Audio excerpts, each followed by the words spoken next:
dashur më me atë, ku më nje, dhe guri thatë, ku kam pasur shtëpi, ku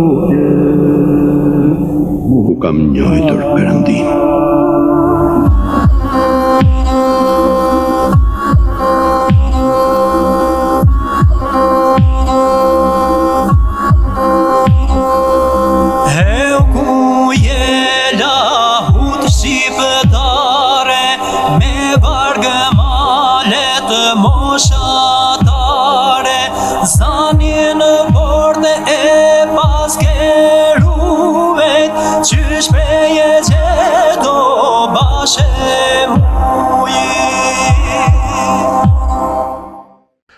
Të dashur teleshikues të televizionit të shqiptarëve të Amerikës. 20 maj është një ditë mjaft e rëndësishme, me mjaft domethënie për televizionin tonë.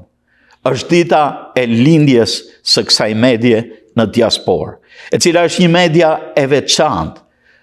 Rrallë ka media të tilla në diasporë edhe në kombe të tjera, por për kombin shqiptar është një arritje që ne kemi mundur këtu në këtë vend të lirisë, në Shtetet e Bashkuara të Amerikës, të kemi 25 vjet karrierë, 25 vjet takime të përditshme me teleshikuesit shqiptaro-amerikan.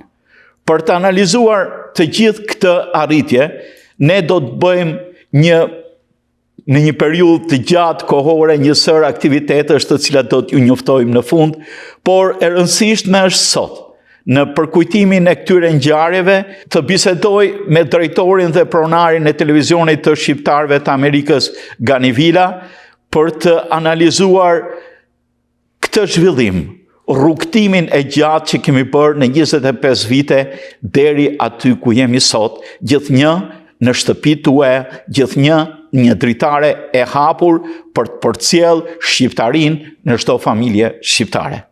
Zoti Gani, ju falemnderit. Falemnderit, kërkoj ndjes për shikuesit për kohën që do t'i marrim. E natyrisht ne duhet t'i tregojmë arritjet tona, është një përvjetor, është një ditëlindje. Nëse nuk i kujtojmë, ne jo gjithë njerëzit t'i dinë, por është e rëndësishme t'i dinë, ata na shohin, na njohin, po jo duket si jemi pjesë e një realiteti që ekziston edhe nuk ka pasur një rrugtim të vetin, po ta fillojmë së pari nga fillimet. Ju më keni thënë që pa ardhur në Shtetet e Bashkuara e kishit si dëshirë për t'u marrë me media. Nga ju lindi kjo dëshirë? Ju falenderoj për kohën, zoti Rafael, për mundësinë që unë të flas në televizionin shqiptar të Amerikës, lidhur me televizionin tonë, pra kemi 25 vjetorin. Nuk është 25 vjetori vetëm i televizionit tonë, por është 25 vjetori për të gjithë komunitetin, pasi është një media që është lindur dhe rritur në komunitet me ato suksese, vështirësi, mangësi që kemi patur dhe që kemi, por që do të ecim e do të vazhdojmë përpara, e mendoj do të arrijmë edhe për vjetore të tjerë. Lidhur me idenë e hapjes së televizioni, e ka qenë e hershme, është e vërtet, në Shqipëri unë kisha biznes, më doli lotaria amerikane, dhe kam marrë në Shtetet Bashkuara të Amerikës, bile një kuriozitet, më ka dalë edhe mua lotaria dhe bashkëshortes time Valentina në një ditë, në ka ardhur njëjtën ditë. Unë kam pasur numrin 31, ajo ka pas 352. Para se të vinë në Amerikë, jam interesuar në televizioni i lokali Korçës për të marrë atë skicimin se çfarë argumentesh, pra çfarë aparaturash duheshin për të hapur një televizion. Ajo mendoj se ka qenë një gjë e fjetur, pasion, diçka që më dha mundësia mbas ndryshimit të sistemeve. Duhet kuptuar që ndryshimi i sistemit, pra nga sistemi komunist në pluralizëm, pra në demokracia është një vlerë e paparë për çdo individ, dhe mbar njerëzimin është jashtëzakonisht e nevojshme, e suksesshme, është e frutshme. Atje mundësinë që të dy ne po të ishim në Shqipëri, nuk do të ishim në këto pozicione, do të ishim në pozicione të tjera. Edhe oportunitetin, mundësinë të jep edhe demokracia amerikane, mendoj se janë puqur këto së bashku dhe jemi sot në 25 vjetorin. Por, nga sa di nga historiku, fillimisht ka qenë hapur nga dikush tjetër, pastaj...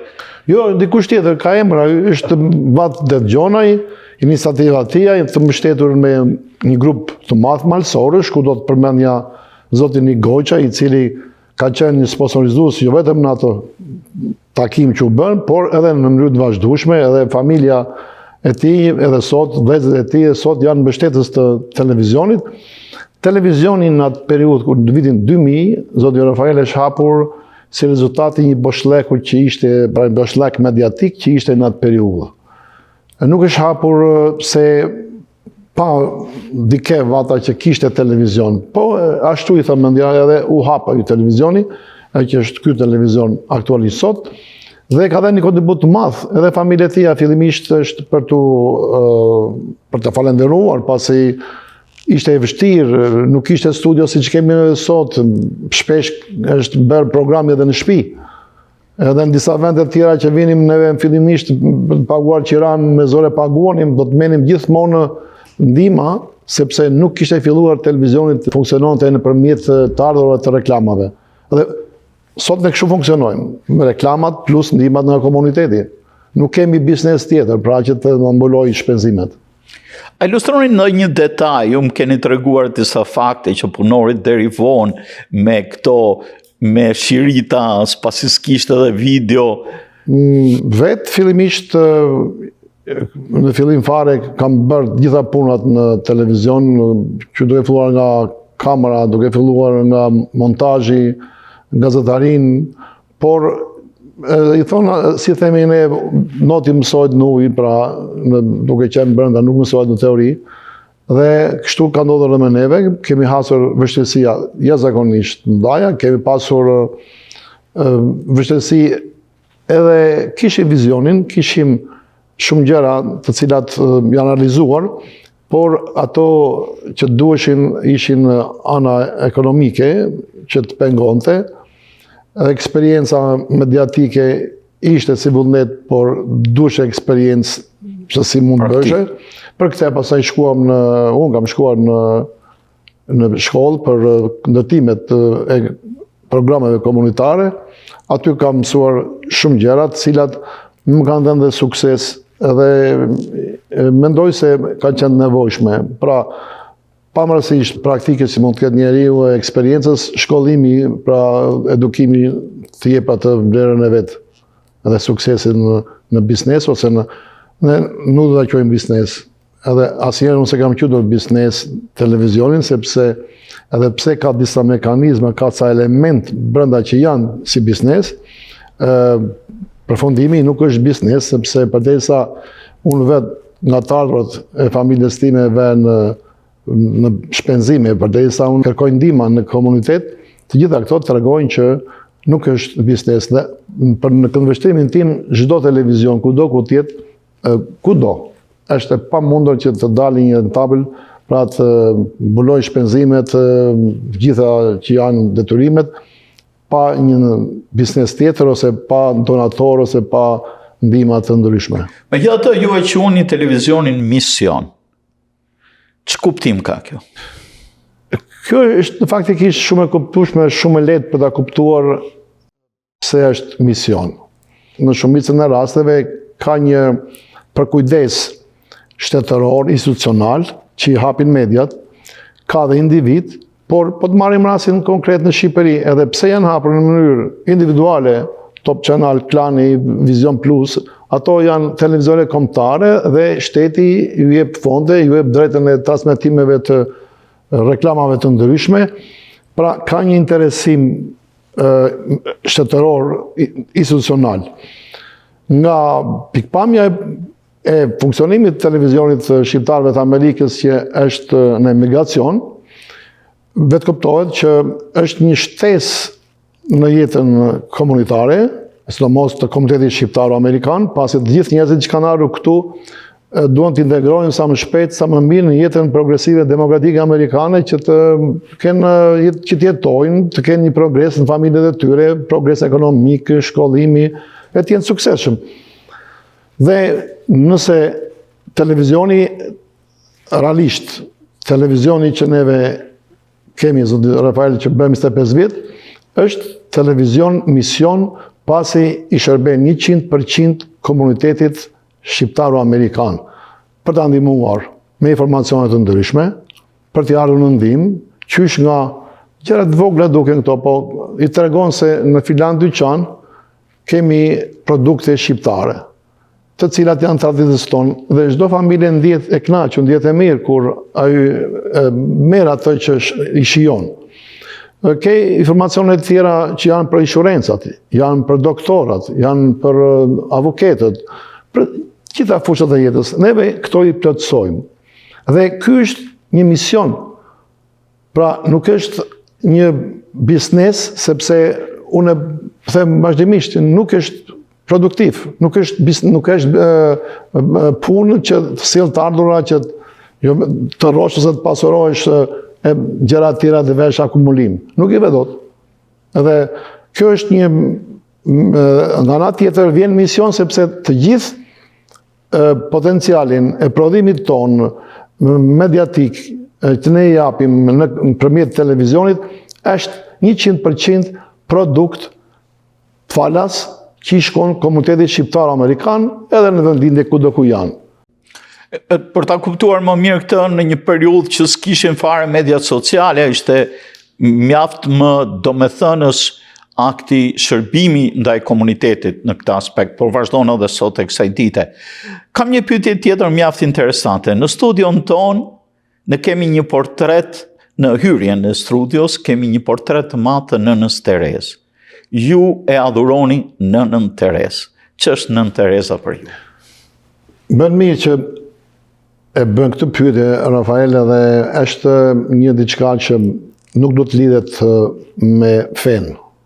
Do ta kuptojnë gjithë që unë nën Terezën e adhuroj, e dua shumë, edhe mundohem që të bëj çdo veprim timin, e imagjinoj e mendoj si thot nën Tereza.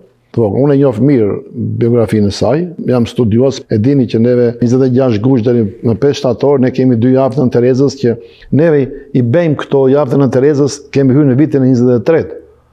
Pavarësisht se nuk i bëjmë publike për të dukur, për të bërë, po jemi një nga televizionet, dhe e them këtë, një nga televizionet, do thosha mediat në komunitetin shqiptaro-amerikan edhe botëror, do thosha që i kemi kushtuar më shumë vëmendje dhe për propagandimin e botës shpirtërore të Nën Terezës.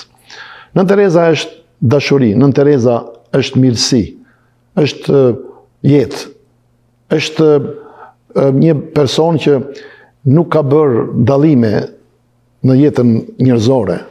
Kjo mjafton për mua. Dhe dy thënjet saj që janë të mrekullueshme, që çdo shikues që shikon tani do ta mendojë veten e vet, ta vër në këtë pozitë, po jo në pozitë të vështirë. Ajo thot, ti jep dashuri Rafaelit, i buzëqeshë jep dashuri, Rafaelit u rren. S'ka gjë, thot. Duhet e përsëri, thot Rafaelit. Pastaj vjen tek ana ekonomike, se mirë kjo që shpirtërore. Ti ndërton, thot, Rafaelit arrëzon. S'ka gjë, thot, ndërtoje përsëri. Pra, në qoftë se analizon të dyja këto thënie të Nën Terezës, të cilat nuk janë thënie, po këto janë mësime për neve, unë e kam pasur si leitmotiv jetën, kontributin e Nën Terezës, dhe jam munduar që sa do pak, ndoshta një pik ujë nga oqeani i saj unë kam marrë dhe kam sjellë në televizion, dhe fakti që televizioni jo nuk ka konflikte, nuk merret me gjëra të këqija, pra ne gjithmonë, sepse burimi i jetës saj është që na ka motivuar që ne të sjellim, të propagandojmë gjithmonë të mirën. Dhe e mira do të vrasë të keqen. Ndoshta duhet shumë kohë që influenca e të mirës të shuajë të keqen, por mendoj se është shërim për gjithmonë. Pra, ne jemi larg keqes, duke propaganduar gjithmonë të mirën. Unë ju them juve faleminderit Rafael për të mirat që ke. Sigurisht, çdo njeri, ju e unë e tjerët kemi të meta, por nuk është qëllimi i televizionit ton për të kapur të metat. Ne duhet që në botën komunitare, dhe duke ardhur dhe lidhë njëherë me atë që televizioni jënë është mision, pasi neve promovojmë vlerat komunitare, të individëve, të organizimeve të ndryshme, shoqërore, të institucioneve fetare, të shoqatave, të gjitha ne të grupacionave artistike, ne i promovojmë ato në programet tona. Ndaj edhe është mision. Për të lidhur me këtë kuptimin e vërtet të fjalës mision, nga ana tjetër, ky mision nuk është vetëm juaj, por është dhe kontribut edhe i familjes Vila në zhvillimin dhe vazhdimin e televizionit në 25 vite. Unë s'kam folur ndonjëherë për këtë. Nuk kam folur edhe nuk kam pasur edhe qef që të më thonë dikush që ju jeni pronar i televizionit, pasi nuk ka qenë qëllimi im për të propaganduar tek njerëzit si një person që kam një biznes dhe kam një televizion, se sa atë vullnetin dëshirën për të shërbyer njerëzve. Këtu vjen tek ajo që fuqinë e katërt media, unë po e them shkurt, pra duhet një analizë gjerë, vjen nga shërbimi. Familja ime, duke filluar nga mua, nga bashkëshortja ime, djali, vajza, kanë punuar, kanë kontribuar këtu në mënyrë vullnetare, pra kemi punuar, edhe mund të thotë dikush që është biznesi jo, se si mund të rish. Por, kur vjen pona, du të thënë të vërtetën. Duke mos qenë biznes, atëre 100% është kontribut adhetar, kombëtar, shqiptar. Edhe le ta dinë gjithë, që nga ju i pari, se ju e dinë të vërtetën, le ta dinë dhe gjithë tjerë të shqiptarët që kontributi i familjes Vila për ndërtimin e curin dhe sjelljen e televizorit deri në 25 vjetorit ka qenë i saj, i dukshëm, i përhershëm dhe gjithmonë ka qenë prezent dhe është pa kontributin e familjes Vila, nuk do të ishte televizioni në 25 vjetorin ose s'do ishte fare. Edhe në të ardhmen, nëse nuk do të jetë kontributi i familjes tonë, nuk do të ecë televizioni për mënyrën se si neve e kemi ndërtuar si televizion. Se nesër mund ta marrë dikush tjetër këtë edhe mund ta ngrej edhe më lart. Biznes, po më bën në mënyrë tjetër. Këto nivele e ka sjell puna, kontributi, të ardhurat, shpenzimet e familjes Vila, plus këtu kanë pjesë dhe donatorët, edhe pse pak do të thosha në kuptimin nuk është në nivelin e madh të lartë donacione, se ne nuk kemi donacione të përmoshme, nuk kemi donacione për të sponsorizuar në një emision, po t'i veshre tërë televizionet në Shqipëri e kudo në botë, kanë sponsorizim. Nuk është gjetur ky mekanizëm, ndoshta më shumë për fajin tonë se sa për fajin e biznesmenëve, ndoshta kjo për të ardhmen duhet të jetë parasysh, por të gjitha këto që janë kanë vlerën e tyre edhe donacionet, njëkohësisht edhe puna e personelit të televizorit të kuesht, nuk ka pasur atë vlerësim pagese si që mund tjetë në një media tjetër, por janë përshtatur, kemi rënë dakord dhe unë e them këtë që ne nuk kemi, asnjëherë s'kemi patur punonjës vullnetar. Të gjithë janë paguar dhe paguan. Sa kemi mundësi, këto janë gjë tjetër, pastaj por nuk e kemi edhe në kjo pikpamje mendoj që ndje mirë si familje që emigrant, të ardhur, të rinj, këtë televizionin e kemi thyer në një mision dhe kërkojmë mbështetjen me këtë rast, edhe pse unë vlerësoj familjen, por kërkojmë mbështetjen, bashkëpunimin nga gjithë familjet shqiptare, sepse tërë familjet, edhe familja ime si familjet e tjera janë, një lloj jemi, edhe dua dhe mbështetjen edhe në të ardhmen. Zoti Kanika, lumë ke një temë tjetër. Si e shihni rolin e Alp TV USA si mjet për ruajtjen e identitetit kombëtar? Kjo është thjeshtë. Shpesh ne jemi kritikuar njëherë si televizion konservator. Në realitet ne nuk jemi konservator. Jemi konservator në pikpamjen politike, në kuptimin e ruajtjes të etikës, pra të folurit, të trajtorit problemeve.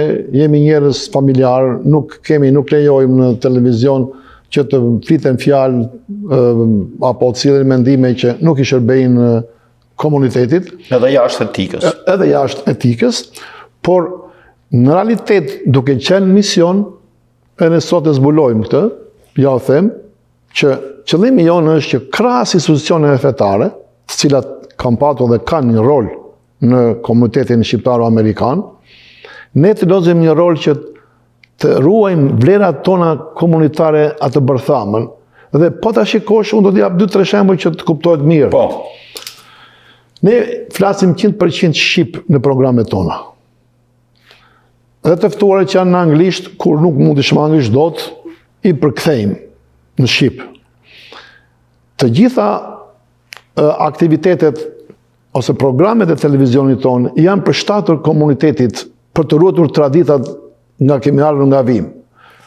Kemi emisione që i përshtatim, që i sjellim nëpërmjet folklorit. Folklori, edhe pse është muzikë, duke një gjë e vogël, po ka një rol shumë të madh në edukimin e brezave. Pasi muzika hyn në botën shpirtërore të njeriut, pa i thënë ti që merre e ajo të kundërshton, e merr vetë, e kupton? Anën tjetër, pra nëpërmjet emisioneve historike, tradicionale, dokumentarëve që ne japim, nëpërmjet kremtimit dhe pjesëmarrjes që bën komuniteti kremtime të ndryshme për festa të ndryshme, për evenimente që është 29 nëntori, dita e nënave, quhen si gjëra të vogla, po çdo bashkim sjell një vlerë që është e përgjithshme që kemi të bëjmë me çështjen kombëtare shqiptare, me identitetin ton kombëtar. Dhe po të shikosh programet e televizionit ton, janë të gjitha të ndërtuara për ruajtjen e identitetit ton kombëtar shqiptar. Është shumë e vështirë si nismë, është shumë e vështirë për të realizuar, sepse nuk sillet produktet me njëherë, por jam i bindur që nëse sot nuk e kuptojnë, kur vitet kalojnë, do ta kuptojnë komuniteti e shikuesit dhe gjithë tjerë që ne kemi dhënë një kontribut në këtë fushë, jo kështu në mënyrë spontane, por me një strategji e cila ka ecur, ka funksionuar dhe do të vazhdojmë të ecim. Ne jemi partner me njerëzit që duan të mbrojnë, të ruajnë identitetin ton kombëtar shqiptar. Pasi këtë ta jep mundësi në Shtetet Bashkuara të Amerikës, të jesh një shqiptar i mirë, një shqiptar i devotshëm dhe të jesh një amerikan i suksesshëm, po aq i mirë sa dhe shqiptar. Edhe tek gjeneratat e dyta flas, edhe tek gjeneratat e treta, sepse këtu në Shtetet Bashkuara emigracioni ka migracionin vjetër, migracionin e ri, migracionin pas viteve 90.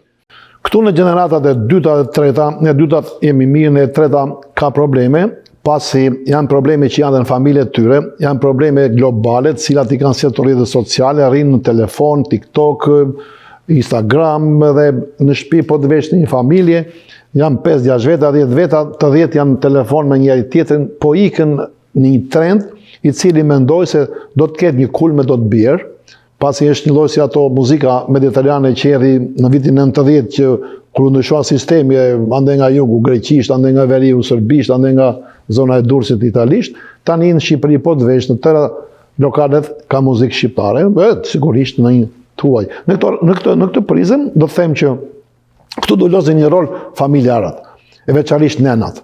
Duhet që fëmijët të edukojnë që të mos e humbasin gjuhën, traditën, zakonet shqiptare. Kemi traditë, zakone të mrekullueshme që ato me kalimin e nëntimin e familjes, duke pasur këto zakone tradita, keni jetë të ëmbël, jetë shëndetshme, jetë të mirë, pasi kanë dhe komsit e tjera të tyre, po nuk i kanë si tonat, pasi ne kemi familjen të shenjtë.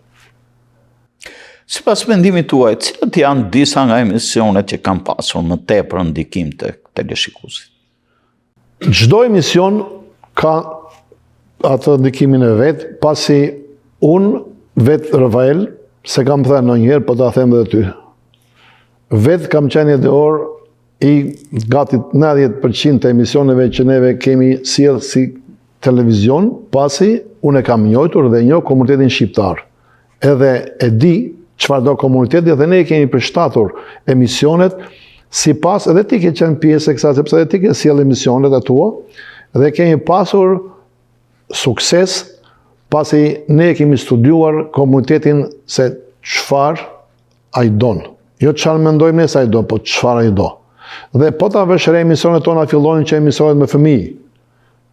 Pra emisionet me fëmijë janë disa emisionet të ndryshme, shqiponjat klasin shqip, muzikë, emisione humori për fëmijë të përshtatur për moshët e tyre. Kemi dhënë filma multiplikativ që ata i duan më shumë dhe mandej kemi dhënë dhe kemi krijuar emisione për studentat, siç është Vizion, kemi krijuar emisione të ndryshme të cilat janë përshtatur komunitetit. Ju keni sjell hit paradën që është emisioni nga më të ndjekurit, ka është 24 vjet emision. 23 vjet emision hit parada. Edhe ajo është një emision që i shërben të rinjve, është një ushqim shpirtëror, muzikor. Por, siç thash edhe pak më parë, është emisioni për muzikën që është folklori, e vlerësoj shumë atë folklorin, po ka emisione që në komunitet edhe pse ato kanë horizont, thank you, argument, kombi ynë, e shumë të tjera emisione të tjera që ishin informative, kanë qenë për emigracionin, për problemet të ndryshme, të fjala e specialistit. Pra, ne kemi pasur vizionin dhe kemi pasur vullnetin, kemi pasur edhe sukses në ndërtimin e programeve komunitare të gjitha këto. Tani, do të veçonja emisionin... Thank you, thësha. Këtu e kam. Do të veçonja emisionin Thank you, i cili ishte emision që vetë jeta më ngacmovi në shpirt. Benim shumë gjera.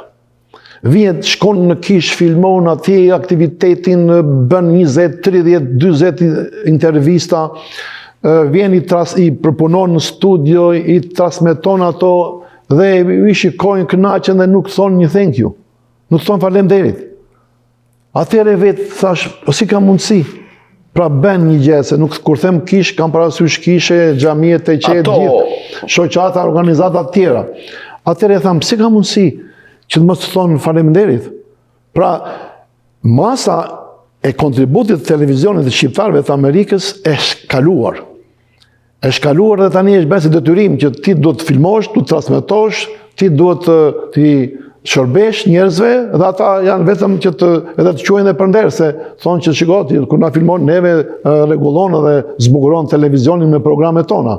Pra, është një largësi jashtëzakonisht e madhe në konceptualitetin e çështë televizioni. Dhe në këto rrethana, mua më lindi ideja, thashun, po si ka mundësi, që themi thank you, çdo njeri e meriton fjalën thank you. Qoftë fëmia, qoftë nena, qoftë babai, qoftë vllai, qoftë një person që këndon, qoftë një person që reciton, o një person që është suksesshëm në politikë, kudo i takon fjala thank you. Po nga ana tjetër, ka pasur edhe emisione, siç është Argument, që ka qenë një emision dinamik me aktualitetin, edhe pse është një emision që është në një arkiv të jo të përdorshme për herë, studimi, nuk është që mund të transmetosh, por ajo jep aty possibilitetin në jetës së televizorit, do pra është një aktualitet shumë e mirë, dhe unë do të thosha edhe të Fonbyyn që bën juve është një nga emisionet më të mira, më të shikuara, sepse sjell direkt vlera komunitare. Është, do thosha, motre vëlla me thank you. Jo, thank you kisha rastin hipotetik të një marrëdhënie midis televizionit shqiptar e një televizioni kombëtar, kur ju i thatë mund të bëjmë një emision të tillë thank you. A kjo ishte jashtë radarit të drejtuesit të një televizioni madhor në Shqipëri? Në vitin e kaluar isha në Shqipëri dhe do të bëja një bashkëpunim me një televizion shqiptar, një televizion shumë i mirë, shumë televizion bashkohor, edhe pronari shumë njeri mirë, kam ikë edhe në bisedë se çfarë do të sjellim, e unë i propozoj personit në fjalë, i them që ne do të sjellim emisionin thank you. Ç'është ky emision thank you thot? Po ja i them unë, do të them emisionin e parë do ta bëjmë me juve, do të themi faleminderit zotëri që juve keni sjellë këtë produkt të investim që i shërbeni Komitetit Shqiptar me gjitha fushat e jetës, i jepni informacione, i jepni lajme, i jepni histori, shumë gjëra tjera kështu. Ai pa mua, pa edhe këta kolegët kështu, e më tha mua, tha, ore, tha, po unë bas kod me ty, tha. Po mi, dhe më, s'ka gjë. Më thua ti çfarë dojë, dhe më dhe. Jo, tha, ne duam se stacione, tha, ne duam, tha, kush u vraj, kush u prej, kush u bek, kështu, tha, se s'ka si shkushmëri ke joje, tha. I thash, e vërtet është, po ti dhe më do të bësh një sakrificë. Ta bësh këtë emision, ose bëj një emision të ngjashëm me këtë që them unë, e do të ngelesh me emri, them. Sepse në Shqipëri nuk na duhet them në 30 minuta lajme të jepni se kush u vra, kush u prej, kush vodhi, kush hyri në burg, por na duhet kush ndërtovi, kush arriti suksese, kush solli në një racionalizim të mirë për jetën komunitare. Edhe shumë zhvillime të tjera, sa student janë diplomuar këtë vit, sa kanë graduar doktora e profesora. Këto na duhen, i them, këtia. Jo, tha. Nëse unë dam të nesër në mëngjes, orën 6 të mëngjesit, më kërkon telefon, nëse takojmë me të ambasadorësh, Edhe erdhi në makinë kur po zbrisja, me vetë mori kështu dhe mori tha kërkojnë ndjesta. Pasi ekipi stafi që kisha unë tha më folën, të kishin kuptuar ty tha se çfarë sollen, çfarë ide kishe për përmjet emisionit Thank You dhe të kërkojnë ndjesta. Kjo është një shembull që edhe përshëndes në qoftë se shikon emisionin, është një shembull që ka reflektuar dhe njerëzit kanë gjithmonë mundësi të reflektojnë ti zoti Rafael. Edhe efektit kur i shërben të mirës është shumë i madh në komunitet. Nuk duket, po është i madh. Aq i madh sa vetë jeta që ekziston. Zoti Gani, ç'është për ju që kemi arritur sot që televizionin të mbijetoj në 25 vite? Kujt ja dedikoni këtë? Punës. Vetëm punës.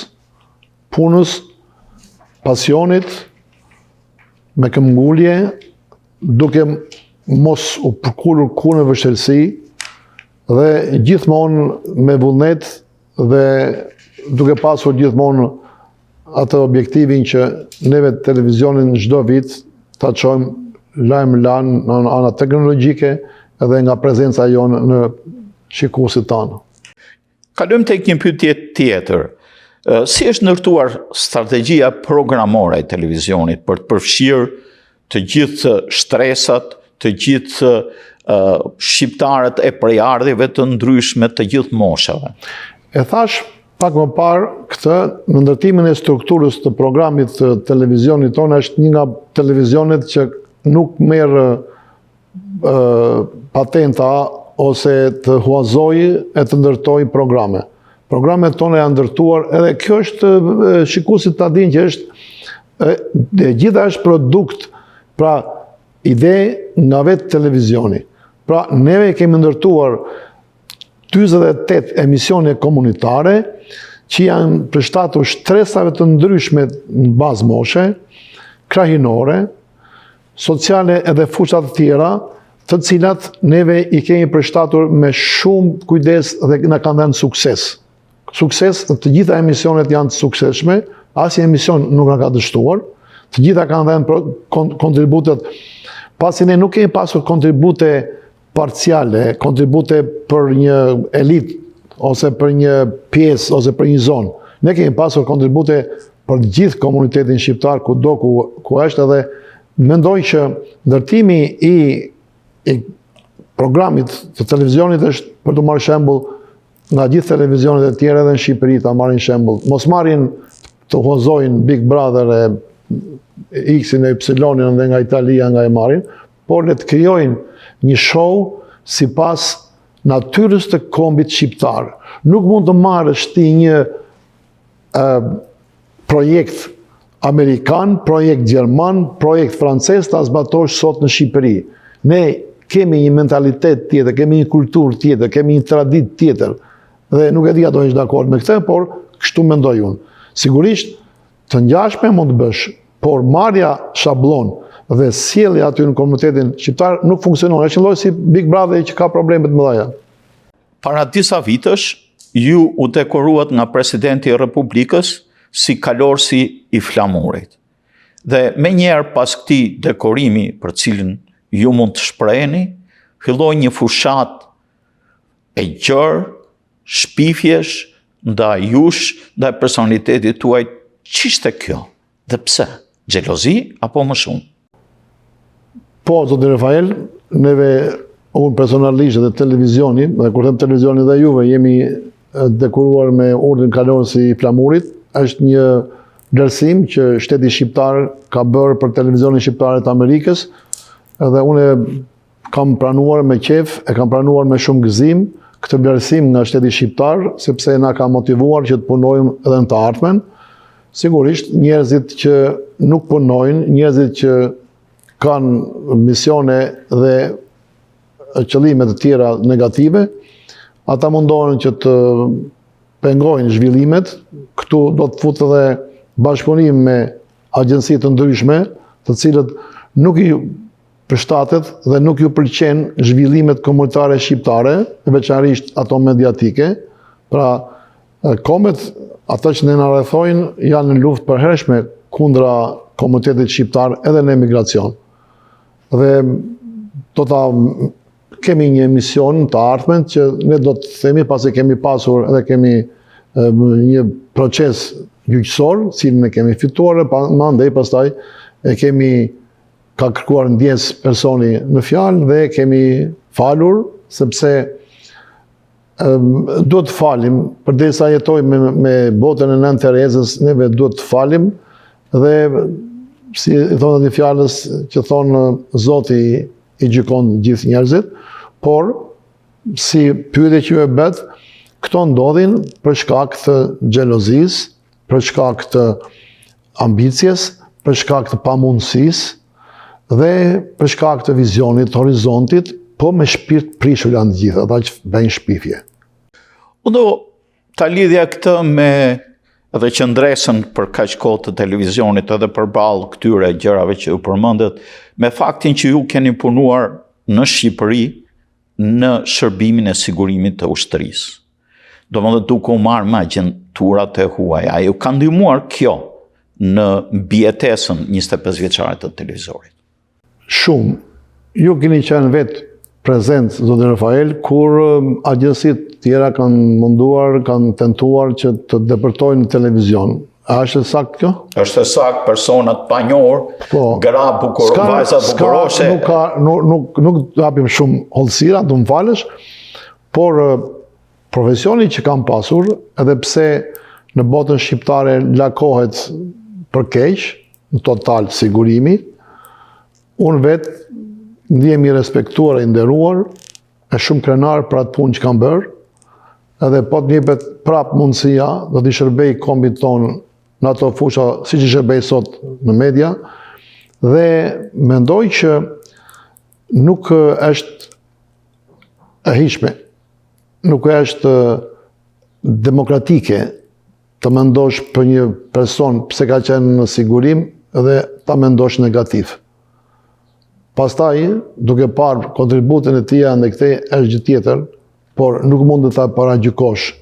Edhe kjo ndodh vetëm në botën shqiptare, në njerëzit që janë me vizion të ngushtë, që janë ka shumë shpesh njerëz që quhen demokrat, por kanë elemente komuniste 80% të botës tyre. I kanë ato. Unë se kur ra fjala për çështjen komunitare shqiptare, për çështjen e ndërtimit të programeve, do të sjell një emision që unë vetë e kam sjell, e kam marrë idenë. Është emisioni Dhimbje, Lot dhe Shpresë, që është kushtuar shtresave të përndjekura që ka bërë regjimi komunist në Shqipëri. Kush më tha mua bëj këtë? Vetë e kam bërë. Edhe janë mbi 600 e ca persona që kanë sjell rrëfimet e tyre, janë rënqetëse.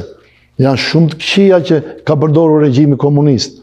Një vuajtje e pa imagjinueshme, por është një vlerë e madhe, historike, për brezat që vinë, që të mësojnë që diktaturat, të mësojnë që hakmarrjet, të mësojnë që vrasjet, persekutimet janë shumë të këqija, nuk janë njerëzore.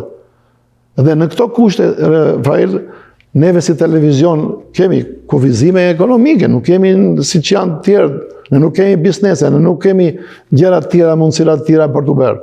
Por aman, kur flasim për sigurimin, flasim për të përndjekurit, e kur flasim për më përpara, dhe kur flasim për sot, janë dy gjëra të ndryshme.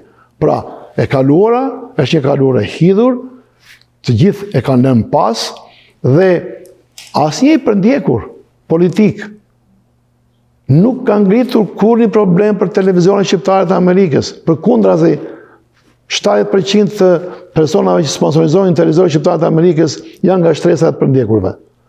Pse janë të paditur ata, janë të pamençur ata, janë mediokër ata, e ja u hedhim neve? Jo, ata janë nacionalistë, janë kombëtarë shqiptarë, dhe ata i shikojnë punën e që bën televizori. Do të cilë një shembull, do ma tonë këshira, shkon dikush dhe rrëfejet me kishën Shëmpalit. Mbaron rrëfimin dhe po e shikon të priftin prapë këshu. I thot aju, se qëket i dhe mua. Po i thot aju, kam një gjë me ty personale. Po ma thuaj, pse rriti Domanton nga nivelin, ajo është komunist. E Domantoni e shikon atë, e i thot, e shikon televizore shqiptarëve të Amerikës? Po, e shikoj për natë, thot. E shikoj për ditë. Të pëlqeni, thot? Po, i thot. E ajo është nga nivela, i thot.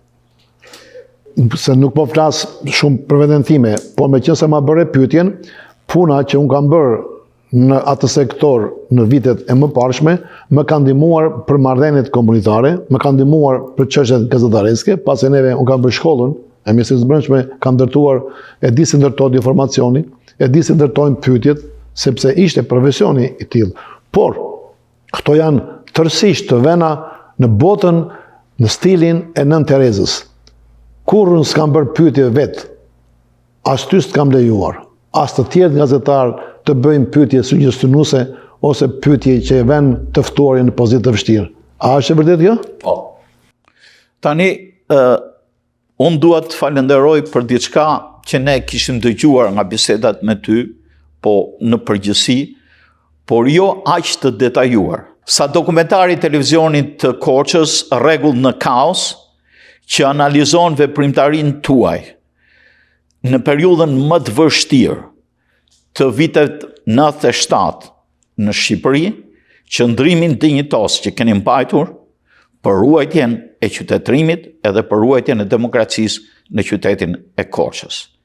Është një përkushtim që qyteti juaj ju ka bërë ju dhe kjo tregon më shumë edhe për karakterin tuaj.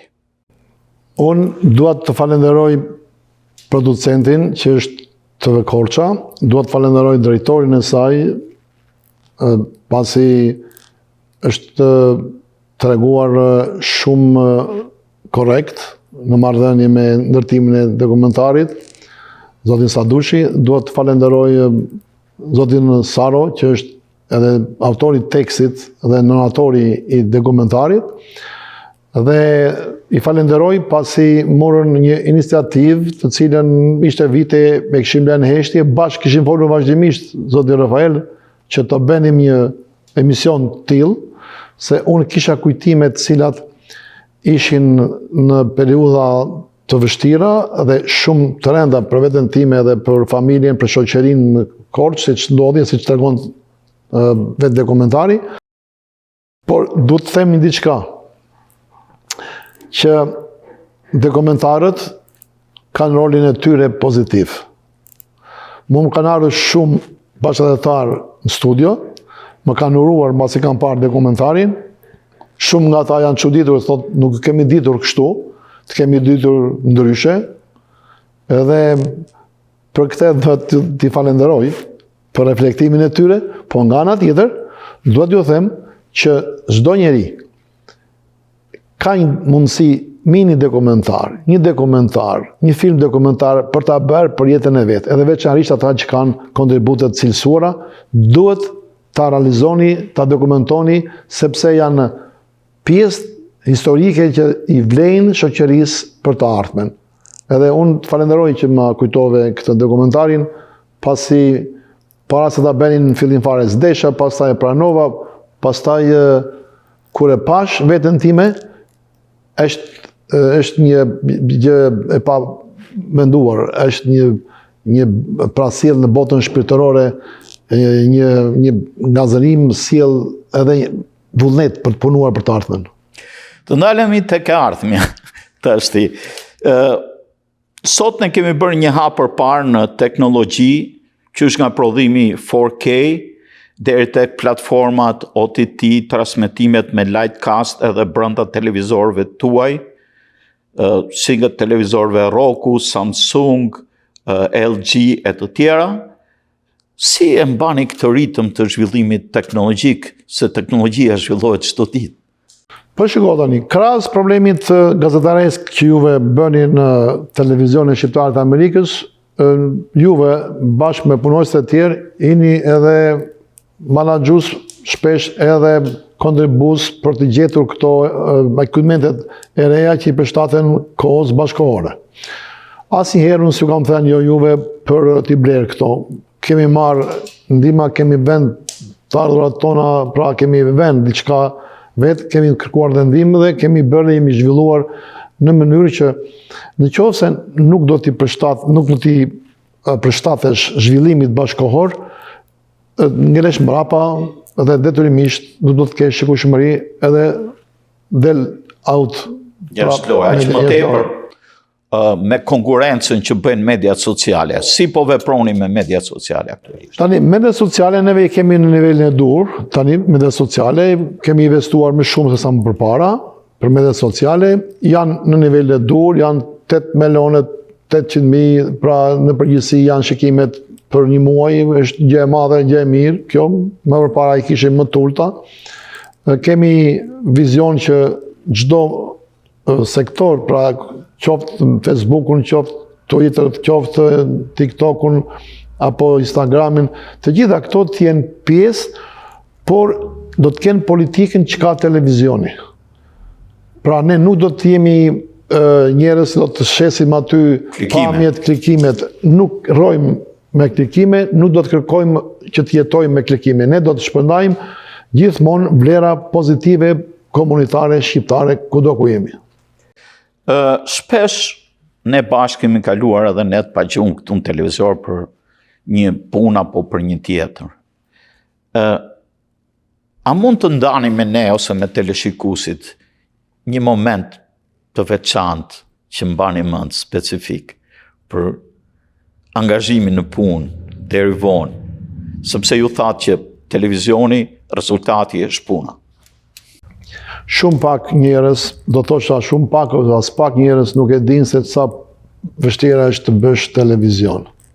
Dhe të bësh televizion në emigracion është një lloj sikur, e kam thënë vazhdimisht, sikur të mbjellësh një barshën portokale në majt malit ku bie të borë. Edhe çadër po të vendosh atje, edhe ser prap ngrin. Kështu është televizioni në diasporë. Por pse ka ardhur kjo? I vetmi çelës që ka ardhur është sepse ne e kemi vetë personalisht. Ja u kam indikuar edhe juve, e kam ndikuar pozitivisht sepse keni arritur edhe juve që ne të jemi shërbëtor të komunitetit. Pra jo gazetar që mban një çantë ose mban një mikrofon edhe dukesh para të ftuarit ose para audiencës sikur je një person që ke një autoritet e vret e pret. Por sikur je një pseshaxhi që do të fshish ambientin për ta pastruar. Ashtu jemi neve në fushën mediatike. Vetëm puna si shërbëtor mendoj se është thelbi i gjithë këtij suksesi. Në vazhdim të këtij mendimi, ne jemi, thoni ju dhe unë e di, një televizor i pavarur politikisht, ekonomikisht, financiarisht, si kemi arritur ta bëjmë këtë? Çdo televizion, çdo media komunitare, kudo ku është, ka qëllimin e vet, ka vizionin e vet. Nuk është gabim ai televizion që mund të jetë me një parti, mund të jetë me një grupacion, mund të jetë edhe familjar, edhe personal. Por që të jesh televizor kombëtar, dhe të jesh televizor publik, dhe të jesh me program komunitare, kombëtare shqiptare, duhet të jesh i pavarur politikisht. Duhet të jesh i pavarur ekonomikisht. Të dyja këto, edhe politika, edhe ekonomia, në qoftë se je i varur, nuk ke lishmëri, nuk e zbaton dot vizionin dhe misionin që ti ke si televizion. Kjo arrihet, nuk është e lehtë të arrihet. Sepse unë koqidon kjo që jam edhe pronar dhe drejtor. Se nuk ka media tjetër që t'jenë kështu. Punoj pronari. E kuptone. Dhe duke qenë kështu, po edhe plus edhe formimit që kam pasur si oficer. Është formim, në është investim ajo. Pra, unë shikoj çështje kombëtare shqiptare. Unë nuk e imagjinoj dot t'jap për Kishën, mos jap për Xhamin. T'jap për Shkodrën, mos jap për Korçën. T'jap për PD-n, e mos jap për PS-n. Janë njerëz gjithë. Ne kemi edhe familje që njeri është me PD, njeri me PS-n. Edhe fakti që në vizitat e fundit ne kishim në studio nga dy palë. Edhe problemi është që ne të ruhemi që të mos i shërbejmë të keqit. Kjo është, edhe kemi bërë gabime në kaluarën, unë kërkoj ndjes nuk e kam bërë këtë gabim i nisur ose i nxitur nga ana ekonomike.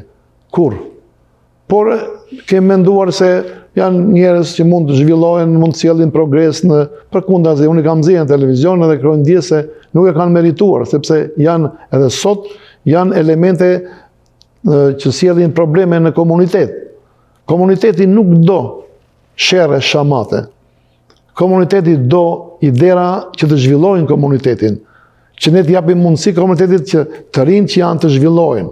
Ata që kanë një gjë brendshme, neve t'i shtyjmë që ata ta sjellin për komunitetin dhe ta lënë si vlerë për kombin. Në këtë prizëm mendoj që ne do të bëjmë kujdes, pra t'i shërbejmë dhe të bëjmë promovime komunitare të njerëzve që kanë vlerë. Zoti Kanjevila... Do ta them edhe një gjë këtu. Po.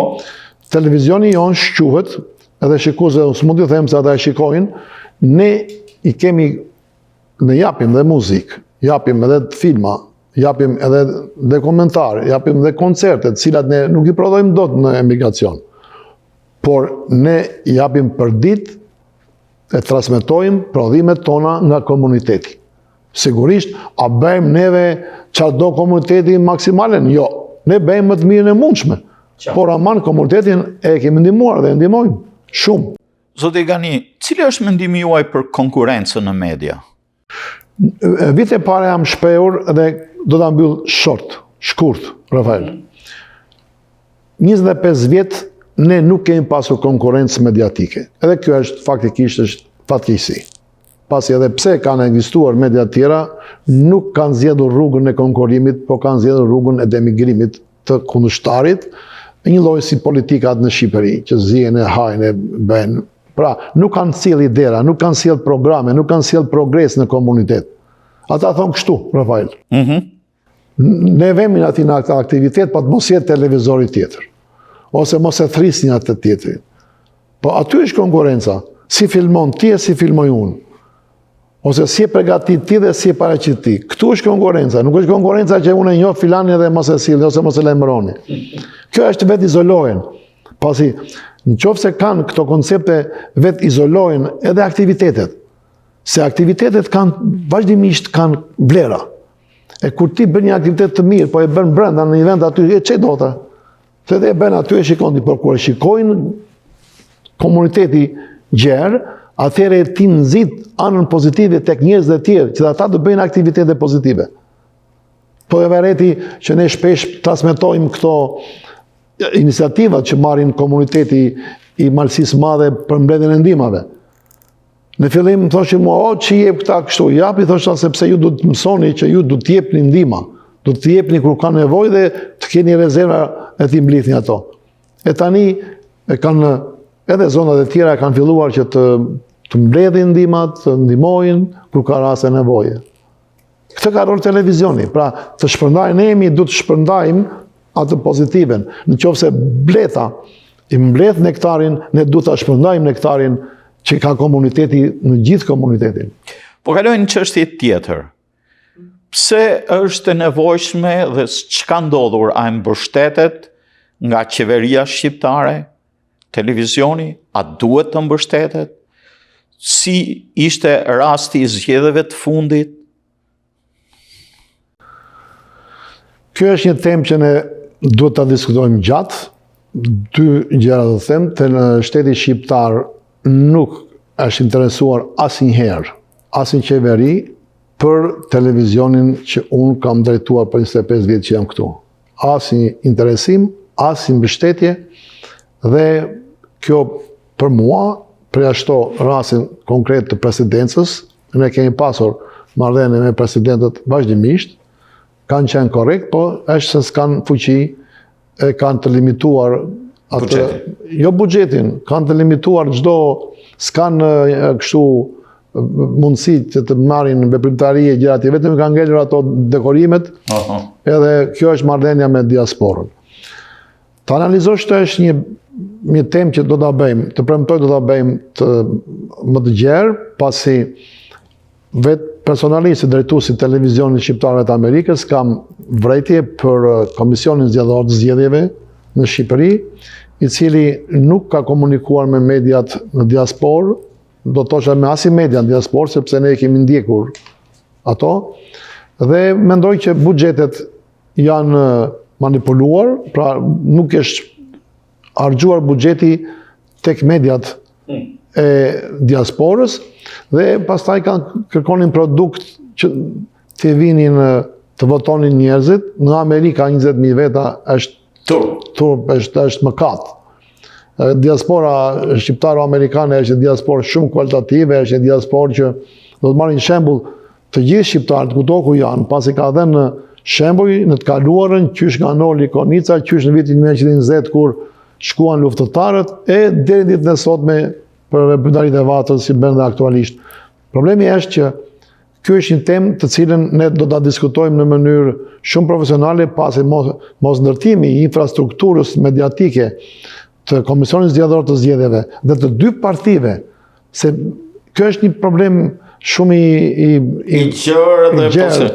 Të dy partit nuk kanë pasur interes, zoti Floqi, që të vinë, erdhen këtu, mblodhen ata militantët në fillim, sa përqend dakord, çu dhe ikën, dhe pse se erdhi asnjë politikan, asnjë partije, nuk ka ardhur mbas shpalljes së fushatës zgjedhore në Amerikë. Erdhen përpara, edhe ikën. Kjo tregon që ne si diasporë, na kanë frikë ata, ne kemi fuqi, por ne du të kemi edhe fuqi dhe idera që të bëhemi faktor nesër pas nesër, për kjo do ta kemi një temë tjetër. Një temë tjetër. Atëre, ka marrëdhënie me komunitetin shqiptar këtu, ka marrëdhënie me komunitetin shqiptar edhe në trojet tona.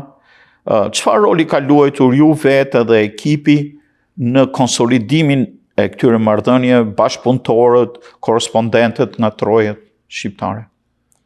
Televizioni, edhe pse është me qendër në Michigan, shtrirjen e programeve tona ne kemi në tërë botën.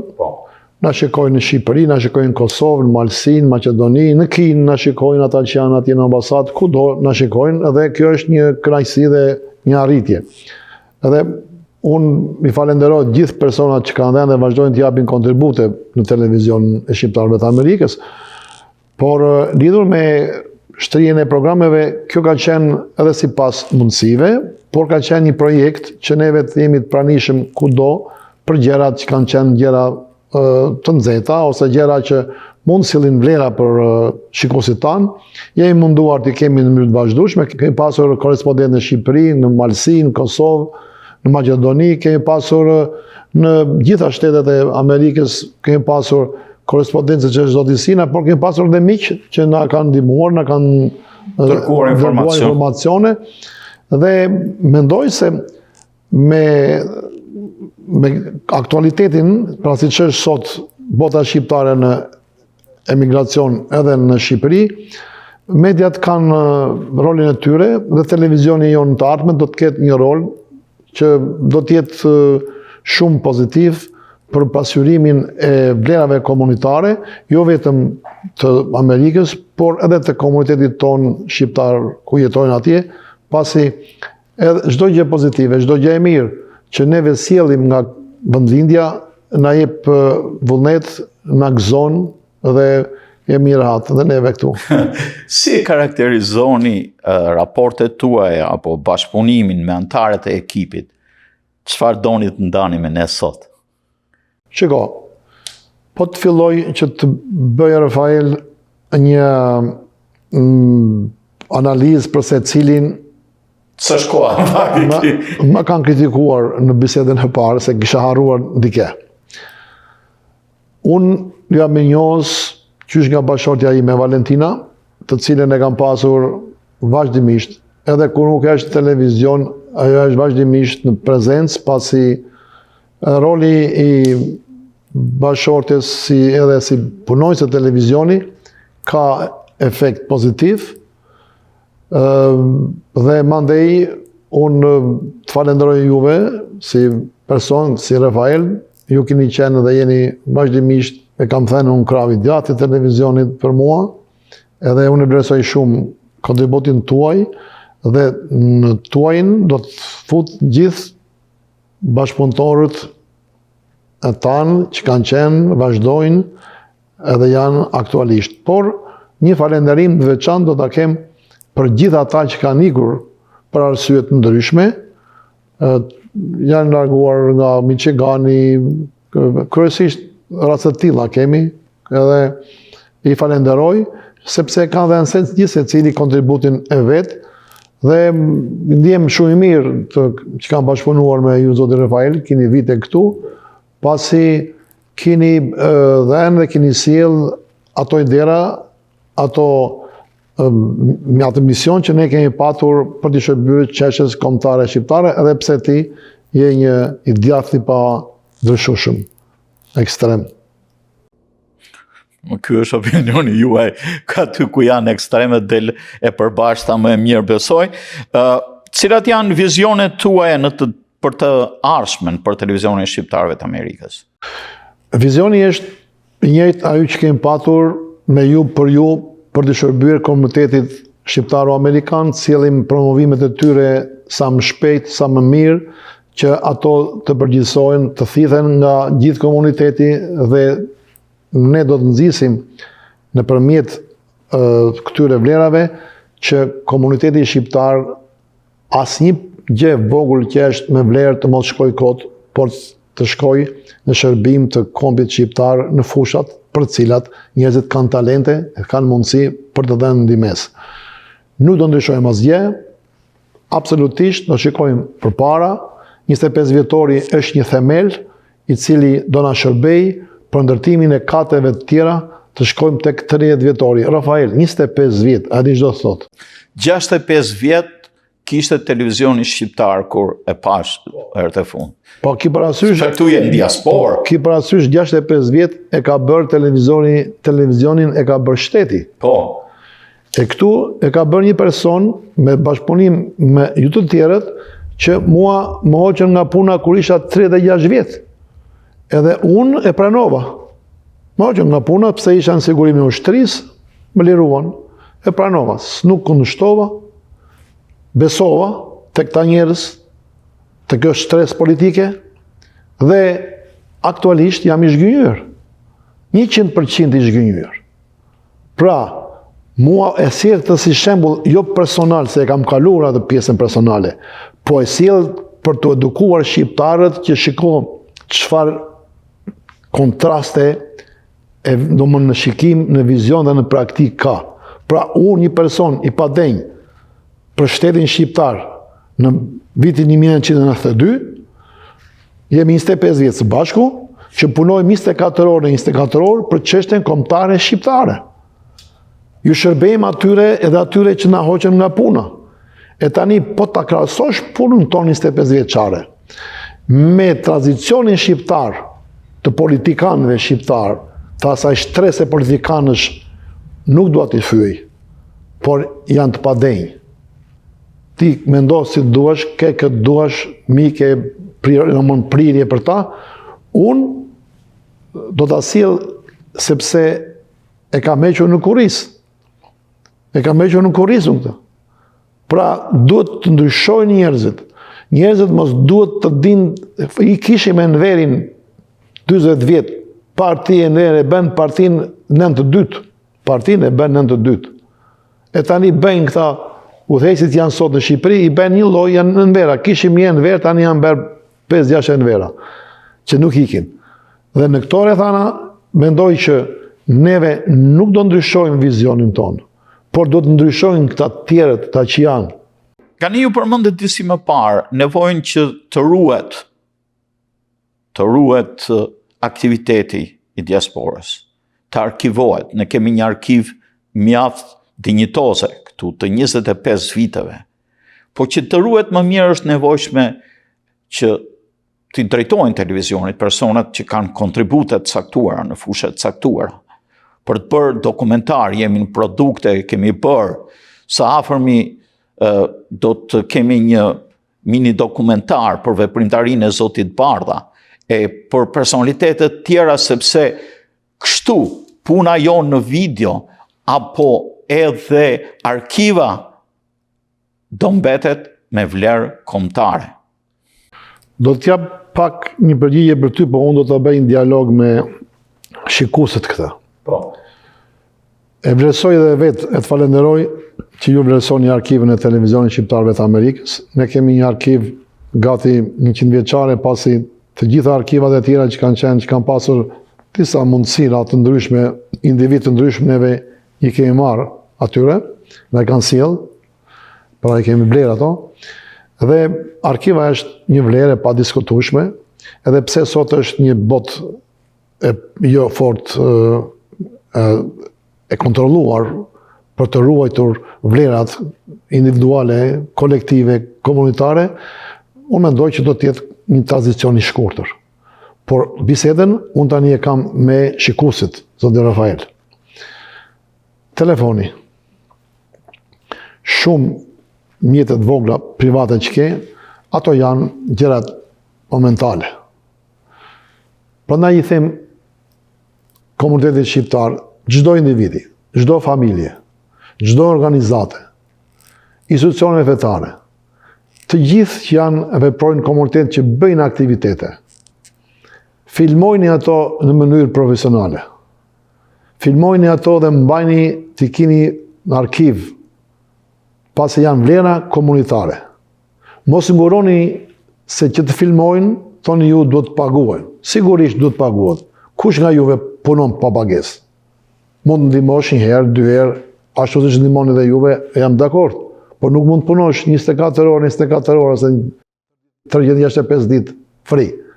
Prandaj, hani një qofte më pak. Pini një birë më pak. E ka fajin Rafaeli që nuk bën një spot. Ta bëj. Pra, hani diçka më pak, kurseni diçka më pak në të ngrana në të pirë dhe filmojni në mënyrë profesionale çdo aktivitet të jetës tuaj, qoftë individuale, qoftë familjare, qoftë kolektive, të organizimit shoqëror apo qoftë dhe komunitare, fetare, kudo ku tjetë. Sepse ato janë vlera për brezat që vinë. Nuk do të jetë kjo amulli mediatike që është sot. Absolutisht jo. Sigurisht zhvillohet gjithçka, por do ta kesh në arkiv. Telefoni e ke sot këtu, nesër ikën, as e shikon më fare.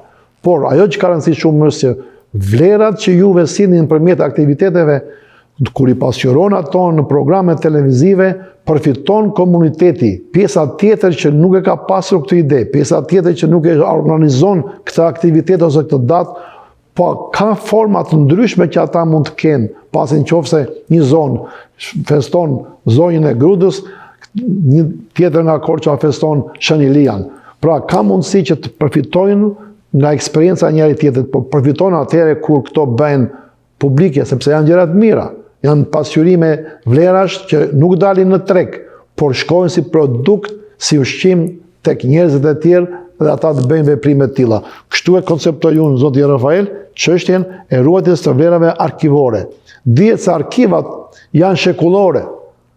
I vinë vërdallëve e Vatikanit, e Stambollit, e Vienës, e Anglisë, i vinë vërdallë tani që të gjejmë neve arkivat e para viteve 500 vjet të kombit shqiptar, e si gjejmë dot.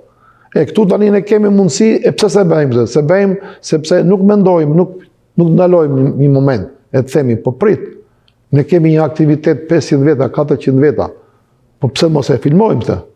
Po pse mos jetë profesionalisht? Pse mos e kesh në arkiv? Nuk e kam këtë në kuptimin të biznesit. Këtë e kam në kuptimin të edukimit, të formimit, të organizatorëve. Pra, organizatorët bëjnë koncerte, bëjnë gjëra tjera, mos të kursejnë $1.000, $2.000 për kamerë. Nuk ka rëndësi cila kamerë, cili televizion. Ideja është ti arkivoni, ti ruani këto vlera. Pasi janë vlera që janë berë. Nëse se janë vlera, atë s'kemi flasim gjëfare. Do ndalem dhe 2 aspektet tjera, i ka përseva disipë dhe pastaj për ta mbyllur.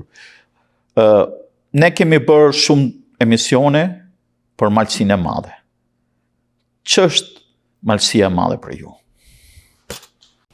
Po, është një pyetje që është me spec, pra që të japësh përgjigje të plot. Neve kemi qenë së bashku këtu. Edhe fillimisht shumë njerëz kanë qenë skeptik, pasi ishte ajo ideja malsor.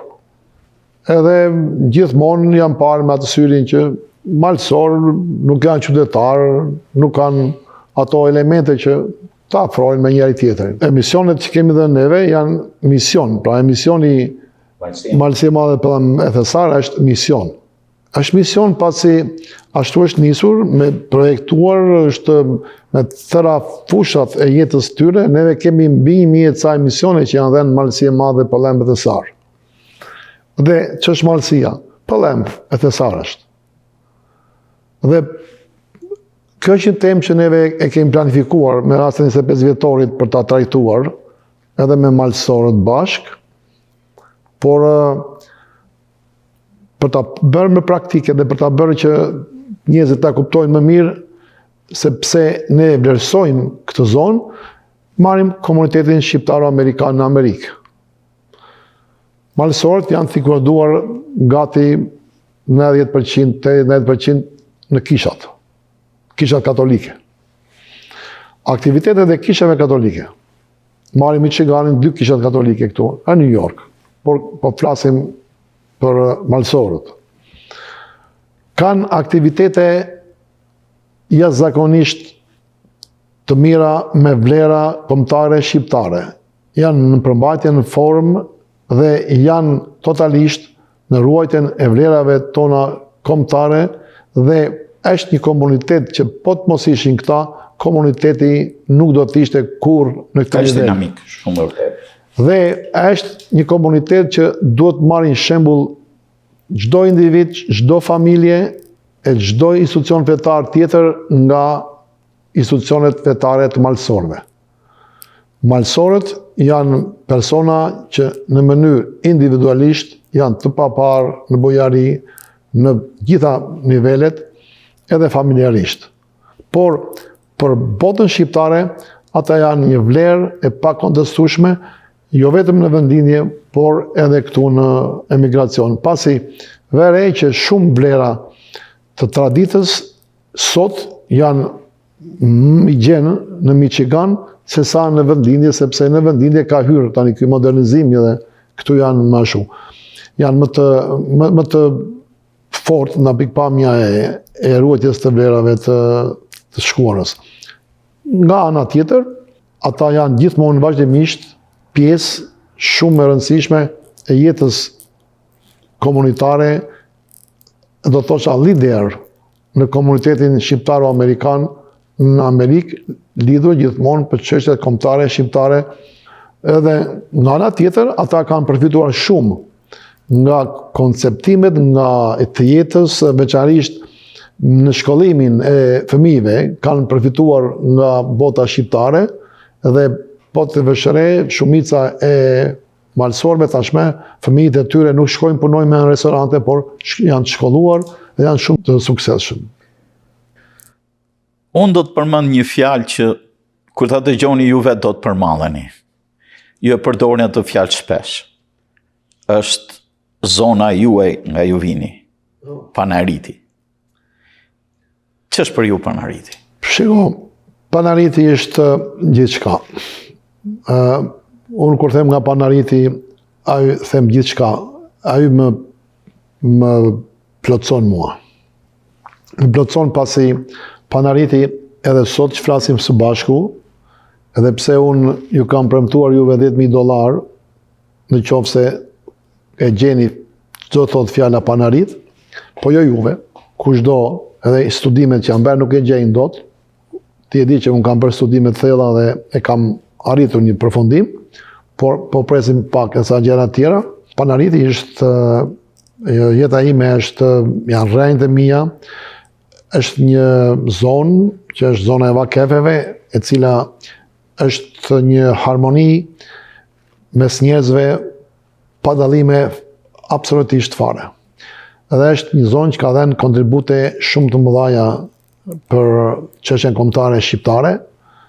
Dhe nëse do të bëjmë një bilanc të jetës time jashtë Panaritit, do të thosha që unë ndihem gjithmonë deficitar për Panaritin dhe jam munduar të bëj diçka dhe një nga problemet që kemi hapur neve së bashku, domethënë me disa bashkëtarë tjerë, është që kemi ngritur çështjen e genocidit grek të vitit 1913-1914 të zonës të Shqipërisë juglindore. Dhe Panariti ka qenë zona, ka qenë fshati që është dëmtuar më shumë rreth 500 veta, të cilët janë vrarë, masakruar për 7 ditë, pra janë vrarë, janë djegur, të afrit në 25 veta të familjes time janë djegur të gjallë, edhe forma kriminale nga më të ndryshme, duke i prerë kokën e fëmijës 3 vjetë, nëna ndiqte kokën e fëmijës se ishte dishez aty, e deri ke çarja e barkove, e shumë gjëra tjera. Qëllimi është që neve këtë genocid që ka bërë politika greke asaj kohën përmjet ushtrisë saj të veshur pra me uniformë civile, jo ushtarake për mos marrë atorsin, i ka pasojë dhe sot. Dhe do ta mbyll me këtë gjë. Ne po bëjmë studime, janë zënë në hapur zyrat avokatie për të ndjekur këto çështje, por do ta mbyll me një shkrim që kam bërë para ca viteve. Nuk do të ketë kurrë marrëdhënie të mira dhe sinqerta midis Shqipërisë dhe Greqisë nëse grekët nuk pranojnë genocidin e vitit 1913 dhe 14 që kanë bërë në shtetin shqiptar, pra në zonën e Shqipërisë juglindore. Për këtë unë ndjem keq, pasi shtetarët shqiptar të gjitha kohërave heshtin. E kjo është një vrasje e dytë, kjo është një përdonim i dytë që i bëhet asaj zone, e atyre njerëzve të vdekur, por dhe ne të gjallëve që nuk kemi atë kranarin pasi na kanë shitur sapunin për djathë, gjëja se kur janë vrarë mes njëri tjetrit shqiptarët, që kjo s'është e vërtetë, Rafael. Tashi për po vim drejt fundit, a imagjinoni ndonjëherë pleqërinë? Rafael, shiko, të falenderoj për këtë, nga natyra jam që nuk mendoj kur pleqëri, por premtoj juve, premtoj dhe shikuesve, se unë mendoj që në qoftë se do ndroj jetë, kam qef të ndroj këtu në studio duke punuar. Nuk ka rëndësi pozicioni, por do të punoj, nuk do të kem kur pension asnjëherë. Nuk dalë në pension. Zoti Gani, ne kemi menduar 25 vjetorin jo si vetëm si kremtimi një date, po kremtimi një procesi. Natyrisht edhe ne kemi festa në vijim deri ku të mbyllim dasmën e madhe të festimit të 25 vjetorit. Cili është programi që është menduar? Ne së bashku, si staf, e kemi menduar dhe së bashku dhe me disa miq të tjerë që ka televizionin, që festimin, kremtimin 25 vjetorit ta bëjmë në tetor. Kjo për shkak se ka shumë lëvizje të njerëzve tani në Pehar. Dhe gjatë kësaj periudhe ne kemi disa temat të cilat do t'i bëjmë këtu, do t'i bëjmë në ambientet tjera, kushtuar rolit të mediave në përgjithësi, televizorin veçanti, dhe do të thrasim edhe do të kemi një debat me njerëz të ftuar, të cilët do të sjellin çfarë duhet për të ardhmen. Çfarë kemi bërë e çfarë duhet të bëjmë, pasi kjo na intereson më shumë. Se nuk duhet lavdërojmë, kemi bërë këto, tani është na duhet, kemi oreks, çfarë do të bëjmë për të ardhmen. Kjo është shumë e rëndësishme. Atëherë, për ta mbyllur, cili është mesazhi juaj për teleshikuesit?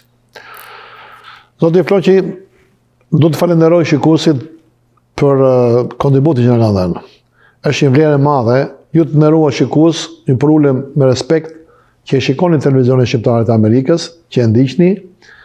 Ju falenderoj gjithë ata persona që e kritikojnë televizionin shqiptar të Amerikës, pasi neve kemi reflektuar dhe reflektojmë ndaj kritikave, ndaj të metave që kemi hasur për t'i rregulluar ato.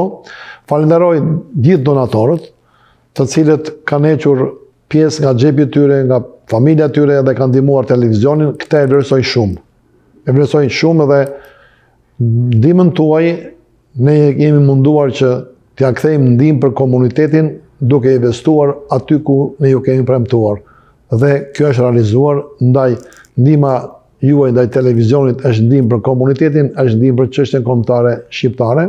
Do të falenderoj gjithë biznesmenët që kanë dhënë reklama në televizor shqiptar të Amerikës dhe ata që nuk i kanë reklamat, i ftoj të gjithë të vendosin reklamat, të i sillin reklamat në televizorin shqiptar të Amerikës, pasi duke sjellë reklamën këtu ne kemi mundësi që biznesin tuaj ta bëjmë pjesë të komunitetit.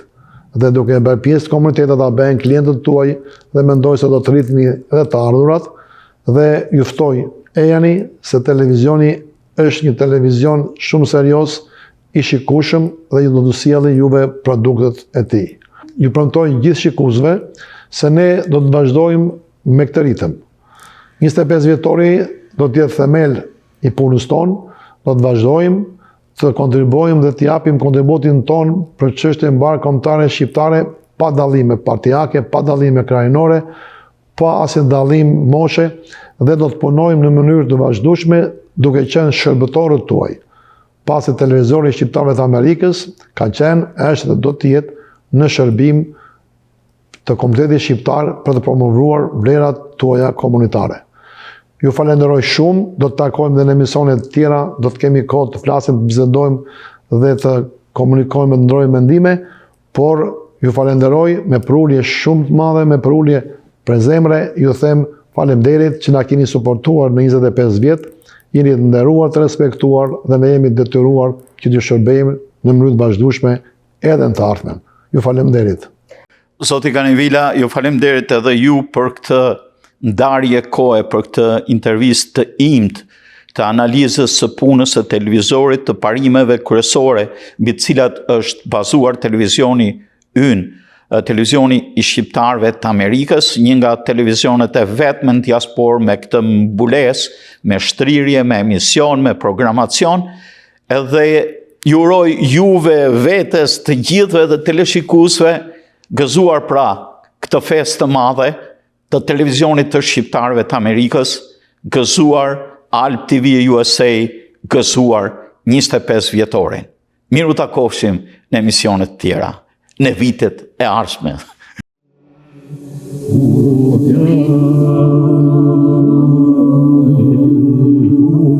Më mëdheu.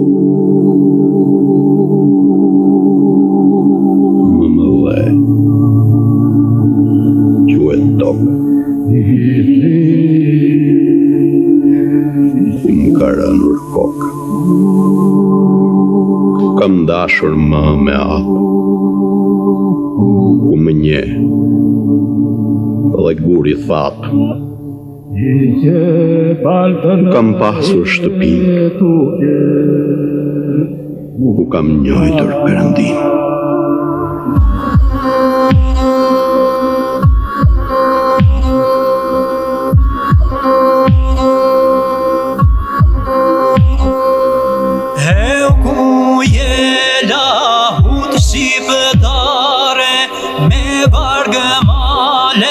Moshatare zani në borde e paskeruvet qysh preje që do bashe muji.